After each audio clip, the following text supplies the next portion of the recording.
এই দোকানের মালিকটা ড্রয়ার থেকে টাকা বের করছে, আর কর্মচারী তাকিয়ে দেখলো মালিকের টাকাগুলো গুনছে। মালিকও তাকিয়ে দেখলো কর্মচারী এদিকে তাকিয়ে আছে, টাকা গোনা হলে ড্রয়ারে রাখলো। আর তারপরে সে উঠলো, বলল, উসমান, আমি একটু বাইরে যাচ্ছি, দোকানের দিকে খেয়াল রেখো, আর কাস্টমার আসলে বিক্রি করো।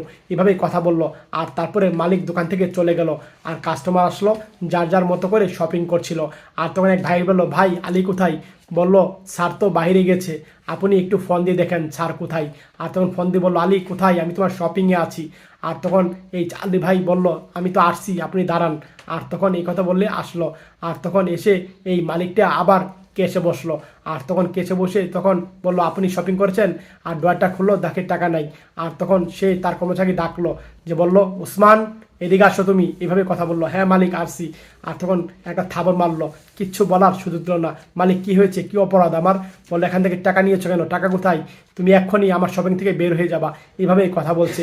আর তখন বলল, তোমাকে এই জায়গা চাকরি নেই, চলে যাও। এইভাবে কথা বললো। আর ভাইটাকে কোনো কথা বলার সুযোগ দিল না। আর তার ছোটো ভাই বললো, ভাই, হ্যাঁ তুই এসেছিস? বললো, ভাই তুমি ছিলে না দোকানে, তোমার কেস থেকে আমি টাকা নিয়ে তারপরে কলেজে গিয়েছিলাম। এইভাবে বলল। আর তখন মালিককে শুনে অবাক হয়ে গেল। আর তখন উসমানকে ডাকলো, উসমান একটু দাঁড়াও। এইভাবে কথা বললো। আর উসমানের কাছে গেল। আর তখন তার কর্মচারীকে মাপ চাইল, আমাকে ক্ষমা করে দাও, আমার ভুল হয়ে গেছে। সত্যি ভাই, এই ভিডিও দেখে যদি আপনারা শিক্ষা গ্রহণ করতে পারেন, শেয়ার করে দিয়েন।